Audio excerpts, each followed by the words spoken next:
Hello বন্ধুরা, আজকে তোমাদের জন্য নতুন একটা রেসিপি নিয়ে চলে এসেছি। আজকের রেসিপি সয়াবিনের মুইঠা। তোমরা যারা সয়াবিন একটু অন্যরকমভাবে রাঁধতে চাও তারা অবশ্যই একবার এভাবে রান্না করে দেখো। হাঁড়িতে আর ভাত থাকবে না, পুরো হাঁড়িই ফাঁকা হয়ে যাবে। কথা না বাড়িয়ে চলো রান্নাঘরে চলে যাই আর তাড়াতাড়ি করে দেখে আসি আমি এই লোভনীয় রেসিপিটা কিভাবে রান্না করেছি। তাহলে চলো শুরু করি।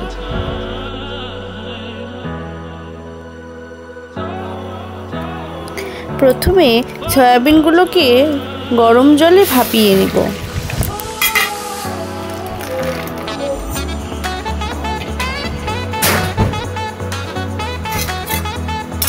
দেখো ভাপানো হয়ে গেছে।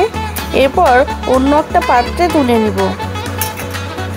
তারপর ঠান্ডা জলে বেশ কয়েকবার চিপে চিপে ধুয়ে নেব, যাতে করে সয়াবিনের যে একটা গন্ধ আছে সেটা বের হয়ে যায় আর কাউকে না বললে কেউ বুঝতেই পারবে না যে কিভাবে বানানো হয়েছে। এবার সয়াবিনগুলোকে অন্য একটা পাত্রে তুলে নিব।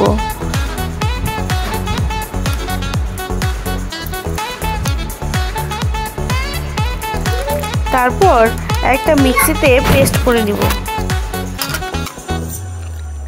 আমার চ্যানেলের ভিডিও ভালো লাগলে অবশ্যই লাইক, শেয়ার, কমেন্ট এবং সাবস্ক্রাইব করে পাশে থাকা বেল বাটন প্রেস করো, যাতে আমি কোনো ভিডিও ছাড়লে নোটিফিকেশন তোমাদের কাছে পৌঁছে যায়।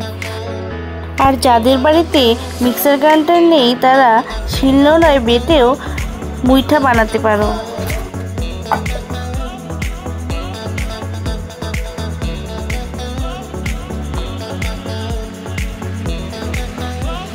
পেস্ট করে রাখা সয়াবিনগুলোকে একটা বাটিতে ঢেলে নিয়েছি। এরপর স্বাদ মতো লবণ, হলুদ, জিরে গুঁড়ো, পেঁয়াজ কুচি, শুকনো লঙ্কার গুঁড়ো, গরম মশলার গুঁড়ো আর কর্নফ্লাওয়ার দিয়ে ভালো করে মেখে একটা মণ্ড বানিয়ে নিব।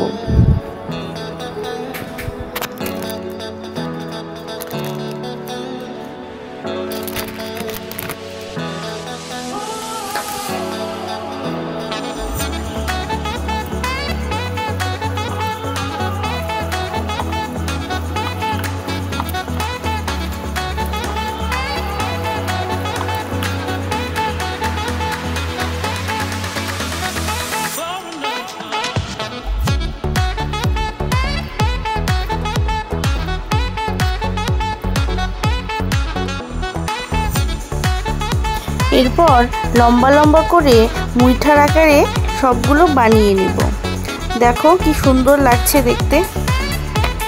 এরপর কড়াইয়ে তেল গরম করে নেব। আমি এখানে আলু লম্বা লম্বা করে কেটে রেখেছিলাম। সেই আলুগুলোতে লবণ হলুদ ভালো করে মাখিয়ে তেলের মধ্যে ভেজে নামিয়ে নেব। তোমরা যারা আলু খেতে পছন্দ করো তারা আলু দিতে পারো, আর যারা পছন্দ করো না তারা নাও দিতে পারো।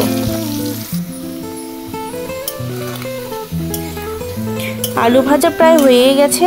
এখন আলুগুলোকে অন্য পাত্রে তুলে নেব আর ওই তেলের মধ্যে যে মুইঠাগুলো বানিয়ে রেখেছিলাম সেগুলো একটা একটা করে দিয়ে ভালো করে ভেজে নেব। মুইঠাগুলো ভাজার সময় তেল ভালো মতো গরম হবার পর তারপর মুইঠাগুলো ছাড়তে হবে। এরপর এক পিঠ হয়ে যাওয়ার পর উল্টিয়ে দিয়ে তারপর আঁচটাকে কমিয়ে দিতে হবে এবং কম আঁচে আস্তে আস্তে ভাজতে হবে।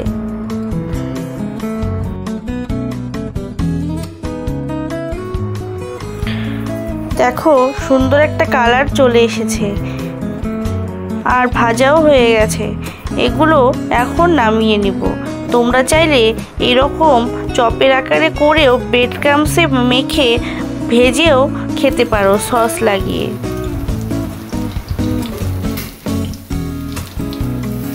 এই সয়াবিনের চপের রেসিপি আমি অন্য কোনো ভিডিওতে করে তোমাদেরকে অবশ্যই দেখাবো।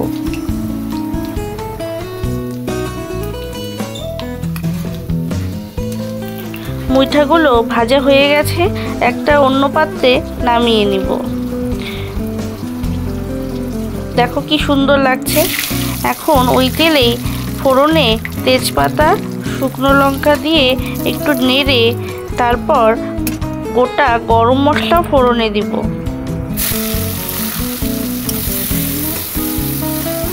এরপর কেটে রাখা পেঁয়াজ কুচি দিয়ে লাল লাল করে ভেজে নেব।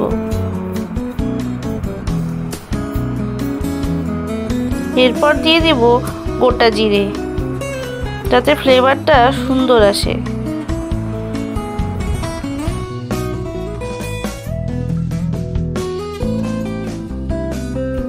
এখন বেটে রাখা আদা রসুন বাটা দিয়ে দিব, দিয়ে একটু ভেজে দিব। তারপর কেটে রাখা টমেটো কুচি দিয়ে দিব।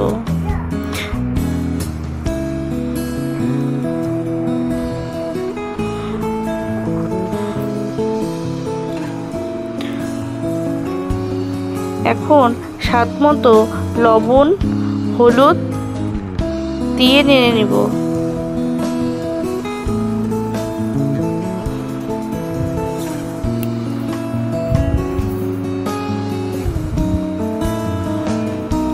এখন দিয়ে দিব জিরে গুঁড়ো, শুকনো লঙ্কার গুঁড়ো।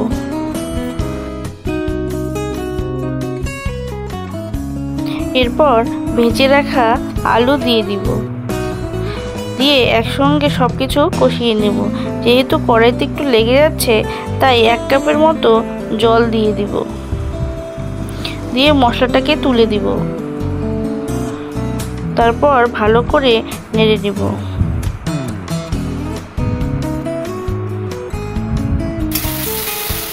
জল শুকিয়ে গেছে, এখন আস্তে আস্তে কষাতে থাকবো। এখন আলুগুলোকে সেদ্ধ করার জন্য 2 বাটি জল দিয়ে দিব, যাতে আলুগুলো ভালো মতো সিদ্ধ হয়ে যায়। দেখো এখানে জলও শুকিয়ে গেছে আর আলুগুলোও সেদ্ধ হয়ে গেছে। আর দেখো মশলাগুলোর থেকে তেলও ছেড়ে যাচ্ছে। এই সময় বুঝতে হবে যে মশলা কষানো হয়েই গেছে।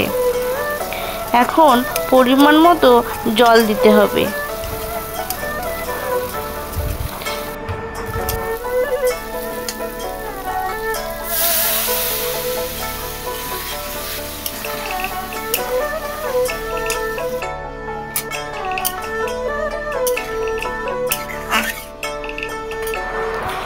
ঝোল যখন ভালো মতন ফুটে উঠবে, ঠিক তখনই মুইঠাগুলো ঝোলের মধ্যে দিয়ে দিতে হবে।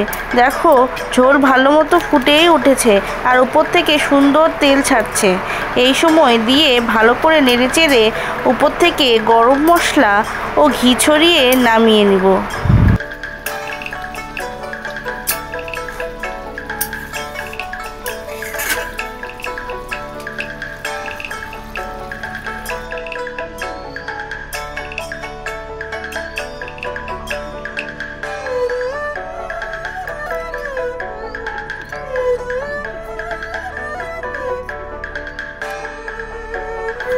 আজকের রেসিপি তোমাদের কেমন লাগলো অবশ্যই কমেন্ট করে জানিও।